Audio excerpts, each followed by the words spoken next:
Andrew Tate right now, his magic number is 837 points. So any combination of points that Andrew Tate gets the rest of the day, or points that are not gotten by J. Michael Kelly, any total of those that gets up to 837, they'll be the national high points champion. And we've got boats out on the water right now. It's 4 minutes and 35 seconds to the start. Tanner, let's go racing, bud. Let's do it. All three boats are up and running at the 4 minute and 25 second mark, so they came out quick on us. Things are happening fast here at the San Diego Bayfair, and I'm telling you, what you're not seeing is all the racing on the other side of the pond here, but man, it's been busy. And here comes our H1 Unlimiteds. There goes Jamie Nielsen in the flavor pack, coming right behind him, and you're looking right down the barrel of the U8, the Beacon Electric, and right now he's got Andrew Tate on his hip. And remember, fans, those of you who may be new to this, it's a fight for lanes format. And so the boats, when they leave the dock, do not know what lane they will be running in. J. Michael Kelly's done a good job of finding an inside lane and been successful there, but Jamie Nielsen seems to be the master at it. He's way out in front of everybody else, Tanner. He is. Totally different approaches to getting your preferred lane. I love that about the race before the race. Everybody has a different approach, whether it's sit at the dock until the last minute and then just jump out and cut the course halfway through to get the inside lane, or just speed around and confuse the other drivers and other spotters until you get to that 1 minute 15 critical time when everything has to be stacked up. I thought we might see Jamie Nielsen saw off the top of the race course and cut across it. He has done that a couple of times recently, but he did not this time. He instead went all the way up to the SeaWorld turn, and he's coming down the front straightaway now. I suspect he might cut the race course here. He may go all the way down. Either way, he's going to find himself behind Andrew Tate and J. Michael Kelly. You're going to go, Jamie? Nope, he's going to head all the way down. So a different start procedure certainly this time for J. Michael Kelly and Andrew Tate, and that's the whole thing. You know all about this, Tanner. You can't become predictable, and clearly Mr. Tate and Kelly are not being very predictable. This is a new procedure for the two of them. It sure is, and unique to this event is it's salt water. So where in some previous events, if somebody wanted to crawl around, they could go slow enough that the boat was actually in the water, pushing water, and that water would spray over the front of the boat and go into the engine, and it was fine when it was fresh water. But in the salt water, they really have a minimum speed they need to be up on plane at all times to keep that salt water from getting drawn into the turbine. Yeah, and these guys are going to have to be careful. If they can't cross the start-finish line here in front of Tanner and myself until 1 minute 15. Well, they got 2 minutes, and they are at the top end of the race course. This is similar to what we saw last time with Jamie Nielsen. I think we believe he wants to be on an inside lane, but is he going to try and do a slingshot and come around these guys? He could still leapfrog and maybe get inside as our drone follows along with Andrew Tate and the U91. The Goodman Real Estate, they are already on the front straightaway with 1 minute 39 until the start. Keep an eye on Jamie Nielsen behind the field. We'll see what he does as you're looking at the two leaders coming down. Looking at, they still got 15 seconds to kill. Jamie's going to be definitely behind the field coming down here, the field being JMK and Andrew Tate. Jamie's wide open throttle now, putting on, he may get enough speed delta that he can overlap. And there was the mark. It clearly was a clean score up. Andrew Tate, now remember, we've got these special saltwater rules going on here. You cannot move in front of another boat unless you have 7 boat lengths or a full rooster tail, whichever is longer. And I would, boy, this is interesting because clearly right now, if Andrew wanted to, he could move left. JMK may have a problem. JMK is definitely holding back, and clearly Jamie Nielsen could move over. There's a compressor stalling that you're hearing, and that is J. Michael Kelly. We believe that is definitely popping coming up the backstretch. This is not good for JMK.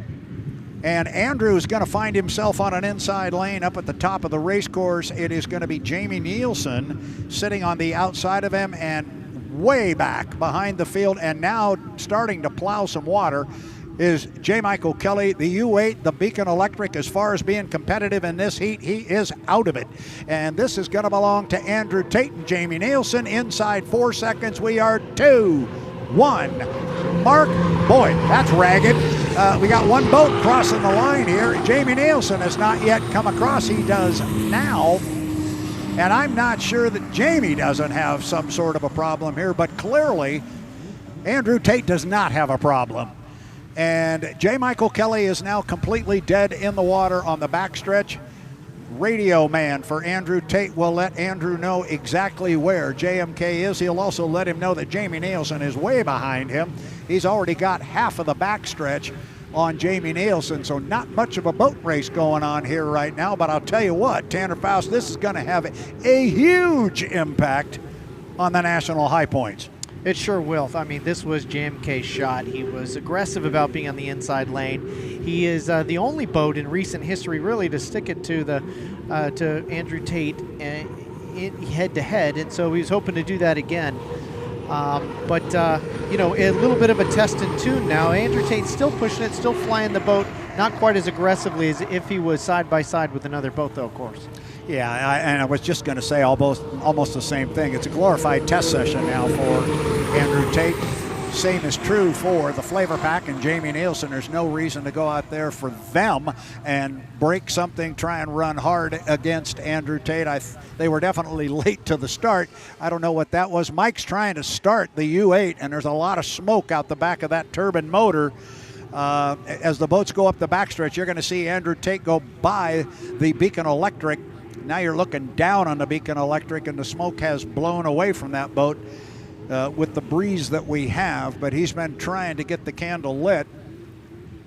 So we are on lap 2 of 3, and it is not much of a race this time. And it is Andrew Tate going to come down, pick up a white flag with one more to go. I mentioned this will have big implications in the national high points.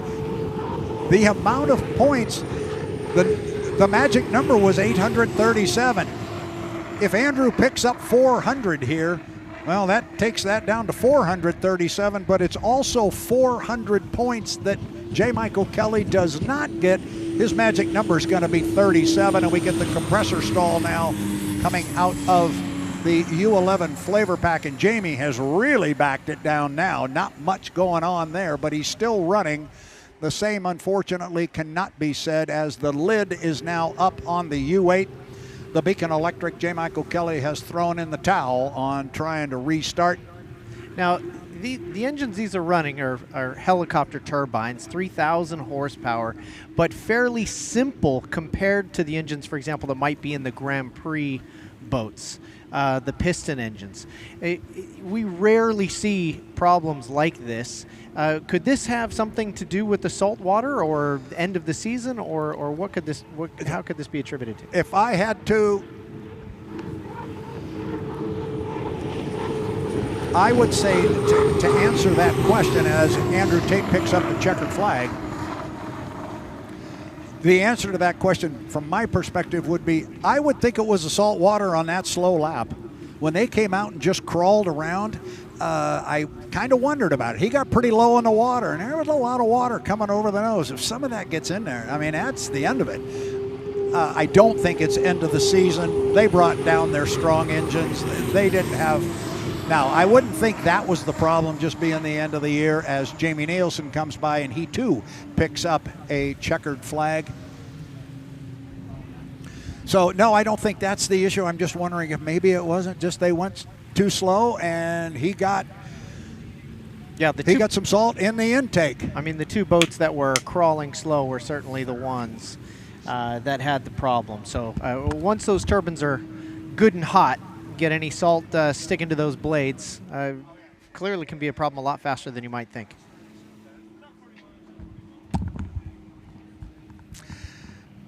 Sorry about that. I stepped away for a sec. I was just making sure on the national high points because the stat man was saying it's 437 points. It was 837 coming in.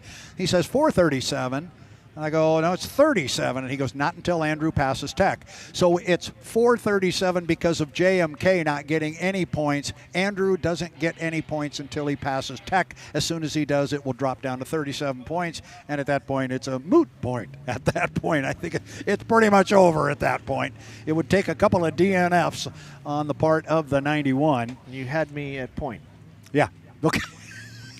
In other words, you're right there with me. Jamie, unfortunately, is not going to find his way. And look where he died. I was over talking to the stat man, making sure we had this figured out, and he's right over there with Mike. Wow. That's not good. No. It was actually in the two boats that were kind of crawling around the course were actually Andrew and JMK. Yep. So a little bit strange that, so it wouldn't have been saltwater that they ingested just in this heat, since Jamie never really slowed down. No, he didn't. Now, we mentioned, I think, that they had done an engine change just before this particular heat. Maybe it wasn't the player they thought it was, or whatever that may be. But they did score their points. That's the good thing there. So Jamie Nielsen did get points. So Andrew Tate successfully goes out and on the water picks up 400 points. But as we were just discussing, that's not official until he visits Seth Partial in the H1 Unlimited Tech Truck.